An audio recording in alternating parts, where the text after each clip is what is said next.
जो है वो एक फैसला वित्त विभाग की ओर से लिया गया है। हाईकोर्ट ने शिक्षा विभाग से जुड़े एक मामले पर हाल ही में अपना फैसला सुनाया था, जिसमें ये कहा था कि क्लास 4 कर्मचारी की रिटायरमेंट एज 60 साल होगी और इसी को लेकर जो है अब हाईकोर्ट की ओर से हाईकोर्ट के निर्देशों का पालन करते हुए जो है वो वित्त विभाग ने मई 2001 से पहले भर्ती सभी क्लास 4 कर्मचारियों की रिटायरमेंट एज 60 साल अब कर दी है। हालांकि मई 2001 के बाद भर्ती हुए क्लास 4 कर्मचारियों की रिटायरमेंट जो है वो 58 ही रहेगी, 58 ही रहेगी, यानी कि 2001 से पहले भर्ती हुए जितने भी कर्मचारी हैं उनकी एज रिटायरमेंट की 60 साल होगी और उसके बाद जो 2001 के बाद जितने भी भर्ती हुए हैं उनकी रिटायरमेंट एज 58 वर्ष ही रहेगी। तो ये इसको लेकर वित्त विभाग ने आज आदेश जारी कर दिए हैं। क्लास 4 कर्मचारियों के लिए एक ये सौगात जो है वो दी गई है। और इसी तरह से अब बात करते हैं जेओए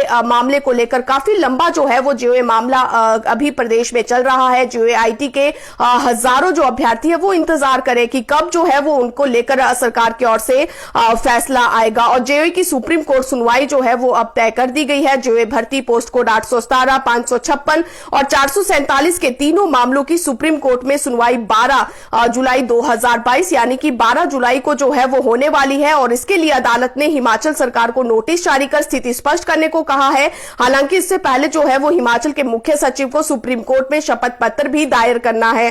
और पोस्ट कोड 817 में अगर यहां पर हैरानी इस बात की है कि पोस्ट कोड 817 में 74 विभागों के लिए भर्ती प्रक्रिया यहां पर शुरू की गई है, यानी कि 74 सरकारी ऐसे डिपार्टमेंट्स हैं जहां पर जेओए आईटी के पद भरे जाने हैं। और इसके लिए शैक्षणिक योग्यता जमा 2 रखी गई है 817 पोस्ट कोड के लिए। और इसी तरह पोस्ट कोड संख्या 556 को अंकिता ठाकुर सहित 400 अभ्यर्थियों ने सुप्रीम कोर्ट में अपनी नौकरियों के खतरे को देखते हुए यहां पर याचिका दायर की थी। अभ्यर्थियों ने चुनौती दी थी और इस भर्ती के लिए शैक्षणिक योग्यता के अलावा मान्यता प्राप्त संस्थान से कंप्यूटर डिप्लोमा मांगा गया था। और इस पोस्ट कोड की मेरिट को हाई कोर्ट ने रिकास्ट करने को कहा था। और इसी कारण जो है वो अंकिता और उसके साथ जो है 400 के करीब ऐसे अभ्यर्थी थे जिन्होंने सुप्रीम कोर्ट में हाई कोर्ट के फैसले को चुनौती दी थी। और पोस्ट कोड संख्या 447 को पवन कुमार ने चुनौती देते हुए कहा है कि इस भर्ती के लिए कैबिनेट ने सभी प्रकार के सर्टिफिकेट मान्य कर दिए थे और पवन कुमार ने कैबिनेट के इस फैसले को सुप्रीम कोर्ट में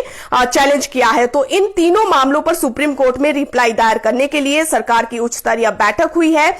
इसके लिए जो है इसके बाद जो है वो स्टाफ सिलेक्शन बोर्ड यानी कि हमीरपुर चयन बोर्ड से एक ड्राफ्ट जो है वो सरकार की ओर से मांगा गया है। खास है कि 12 जुलाई को सुप्रीम कोर्ट में इस केस की सुनवाई होगी और सुनवाई होगी और उसमें जो है वो सरकार को रिप्लाई दायर करना है। अब जो है सरकार ने जेओए आईटी की जब प्रदेश में भर्तियां की तब जो है वो इसमें अलग अलग नियम रखे गए और इन्हीं नियमों की वजह से जो है वो आज ये दिक्कतें सामने आ चुकी है कि सरकार के सामने यहां पर भर्तियों को लेकर सभी जो भर्तियां हैं उसमें हजारों जो अभ्यर्थी है वो इस समय मानसिक तनाव से जूझ रहे हैं, क्योंकि सरकार के जो नियम है वो उनकी भर्तियों में आड़े आ चुके हैं। फिलहाल जो है सुप्रीम कोर्ट में इस पूरे मामले को लेकर 12 जुलाई को सुनवाई होगी और अब जो है वो हमीरपुर चयन बोर्ड से इस पूरे मामले को लेकर ड्राफ्ट बनाने को कहा गया है कि किस तरह से रिप्लाई जो है वो सुप्रीम कोर्ट में दिया जाना है और भर्तियों को लेकर और आगे क्या रूल और रेगुलेशन हो सकते हैं, आरएनपी रूल्स, तो तमाम जो जानकारी है वो हमीरपुर चयन बोर्ड की ओर से मांगी गई है। तो अब देखना यह होगा कि सरकार की ओर से जेओए के इस मामले को सुलझाया जाता है या नहीं सुलझाया जाता। हालांकि 817 पोस्ट कोड के जितने भी अभ्यर्थी हैं सरकार अभी भी ये कोशिश कर रही है कि इन सभी अभ्यर्थियों को राहत मिल जाए और उनका जो भर्ती प्रोसेस है वो शुरू हो सके। लेकिन अभी जो है वो इंतजार सुप्रीम कोर्ट के अंतिम फैसले का किया जा रहा है। और इसके साथ ही जो है वो